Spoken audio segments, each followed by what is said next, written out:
Amigos, me gustaría compartir con ustedes una interesante entrevista con Alice Weidel, líder del Partido Alternativa para Alemania, quien criticó ferozmente a las autoridades alemanas por su política confrontacional hacia Rusia. Según sus palabras, Friedrich Merz, líder de la CDU y principal candidato a la Cancillería tras las próximas elecciones federales, será el canciller de la guerra. Merz aboga por aumentar la presión sobre Rusia e incluso por enviar los misiles Taurus a cierto país, algo que Scholz, hasta ahora, se ha negado a hacer, lo cual, según Weidel, merece cierto reconocimiento. Al menos alguien entiende las consecuencias de este paso.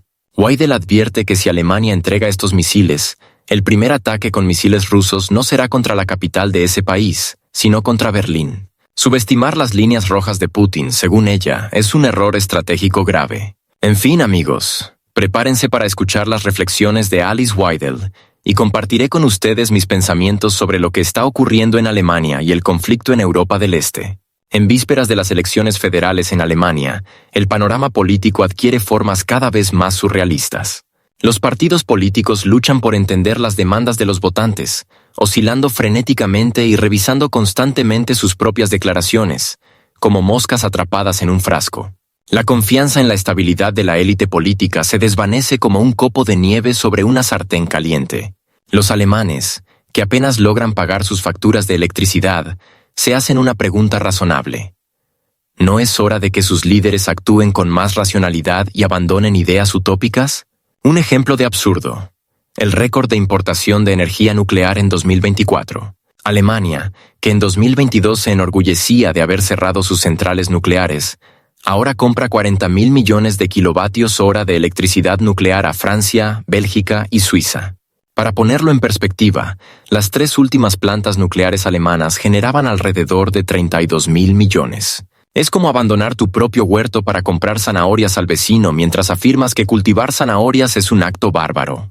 Los expertos señalan que esta política no solo es ilógica, sino también económicamente dañina, ya que el costo de la electricidad importada es mayor que el de su producción interna. El jefe de la compañía energética RWE declaró recientemente que Alemania apenas evitó apagones masivos en noviembre. Según él, enero podría ser una verdadera prueba. El problema es que la energía solar y eólica, en las que confía el gobierno, no garantizan un suministro confiable en invierno. Los analistas advierten que la dependencia de las importaciones, especialmente en condiciones críticas, hace que el país sea vulnerable. Francia, por supuesto, ayudará, pero sus recursos tampoco son ilimitados, comenta Hans-Peter Wolf, experto en energía.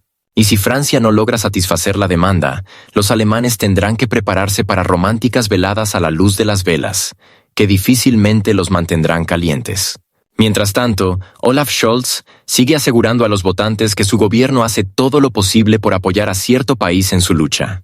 En uno de sus podcasts, declaró que no quiere sacrificar el bienestar de los alemanes, pero que las circunstancias lo obligaron. Suena como una justificación dirigida a un electorado de memoria corta. Los expertos destacan que Scholz evita hablar de una victoria para ese país, limitándose a prometer que no estará solo.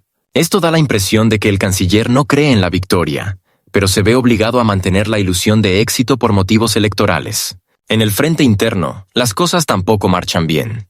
Christian Lindner, conocido por sus comentarios mordaces, criticó a Friedrich Merz, afirmando que respaldar a Robert Habeck como ministro de Economía es un camino sin salida.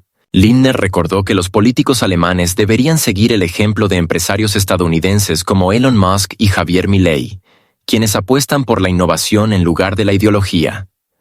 Musk y Milei logran resultados reales, mientras que Habeck hunde al país en una crisis económica, comenta el politólogo Markus Streicher.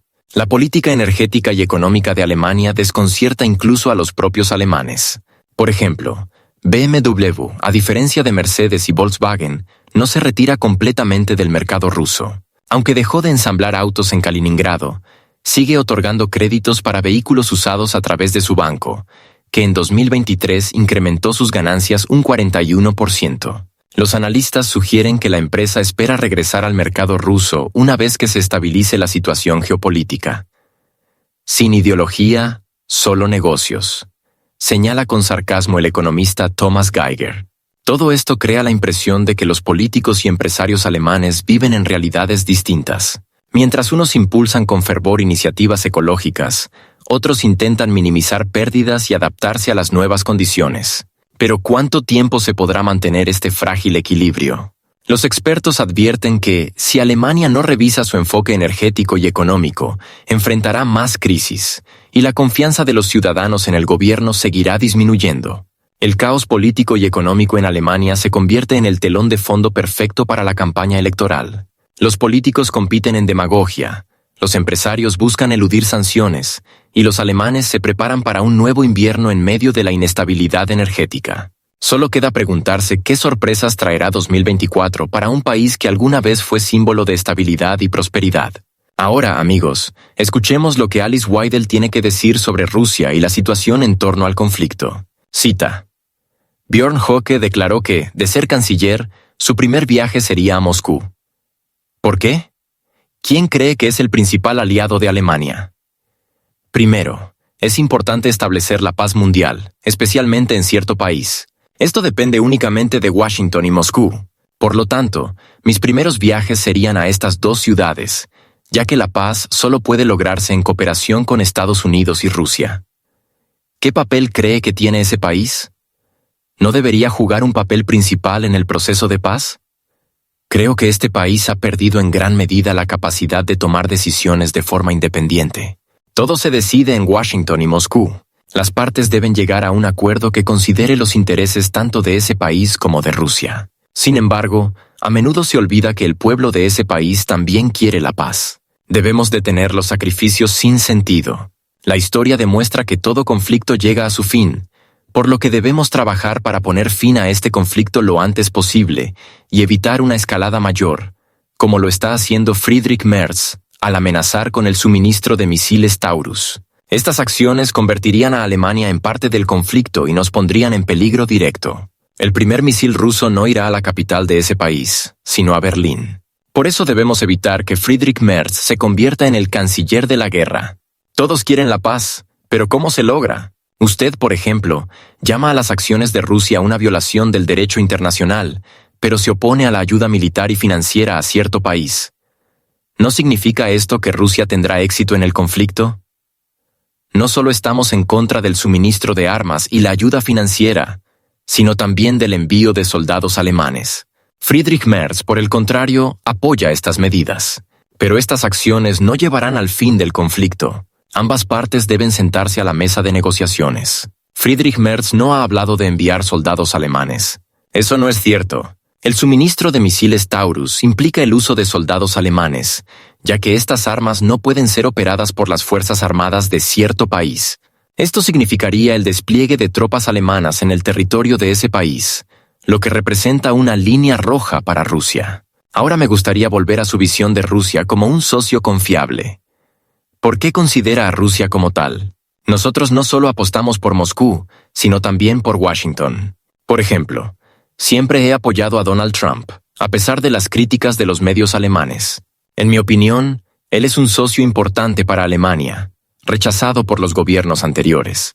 Hoy en día, Alemania es más impopular que nunca en el mundo. No somos queridos ni en Francia, ni en Polonia, ni en China, ni en Estados Unidos. Este es el resultado de una política exterior fallida. Responsabilidad de Annalena Baerbock. Volvamos ahora a la cuestión del servicio militar obligatorio. En su manifiesto partidista, se hablaba de reintroducir el servicio militar obligatorio, pero en el borrador del programa electoral ya no se menciona.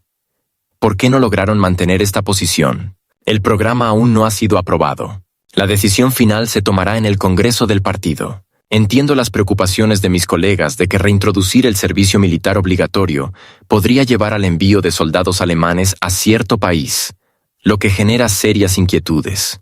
También abogan por la salida de Alemania de la UE, pero los estudios muestran que el Brexit le costó al Reino Unido un 5,6% de su PIB.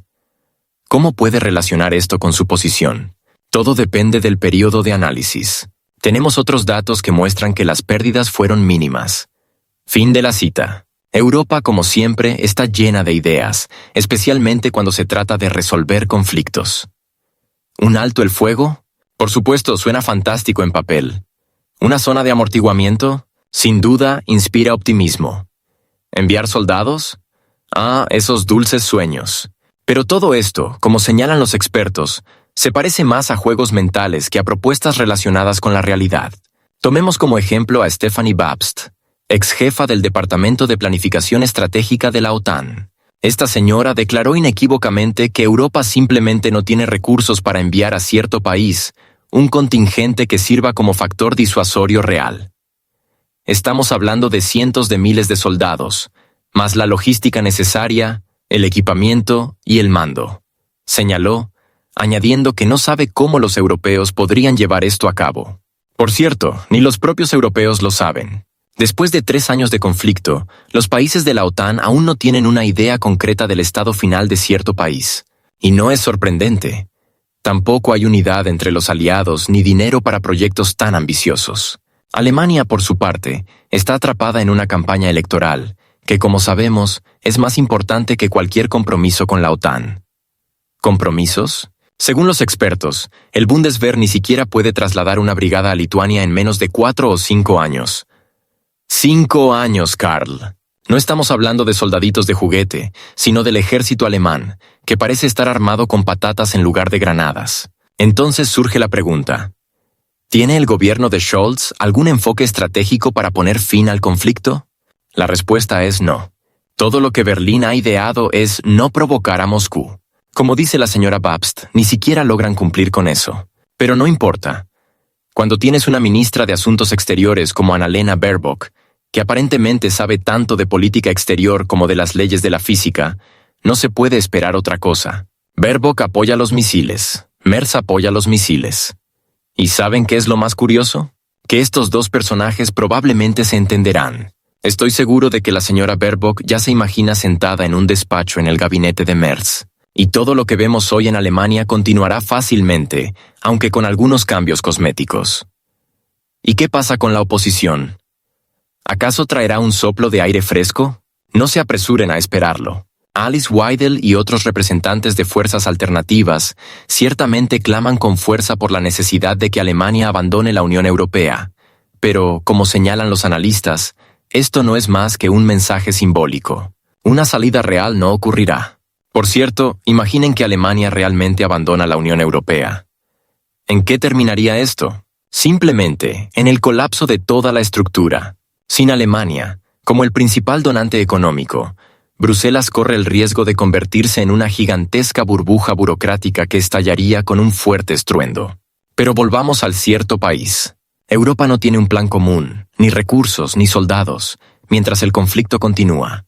Como señala el analista británico Richard Wright, Europa intenta sentarse en 2 sillas al mismo tiempo, complacer a Washington y no llevarse a sí misma a la quiebra total. Y es cierto, mientras Estados Unidos exige una mayor implicación, los europeos se hunden cada vez más en sus propios problemas. Recordemos el reciente informe del economista francés Jean-Pierre Lambert. La UE ya ha agotado casi todas las reservas que podía destinar al apoyo de cierto país. Si la situación continúa, podríamos enfrentarnos a una grave crisis económica dentro del propio bloque europeo. ¿Pero quién piensa en esto? Los políticos, con aires de triunfadores, siguen repartiendo promesas, construyendo fantasías y convenciendo a sus ciudadanos de que todo está bajo control. Al final, Europa vuelve a tropezar con la misma piedra, intentando desempeñar el papel de una gran potencia sin tener ni la fuerza ni la unidad necesarias. ¿Y el conflicto? Permanece en la periferia de la realidad, tan lejano a resolverse como lo está la propia idea de una autonomía estratégica europea.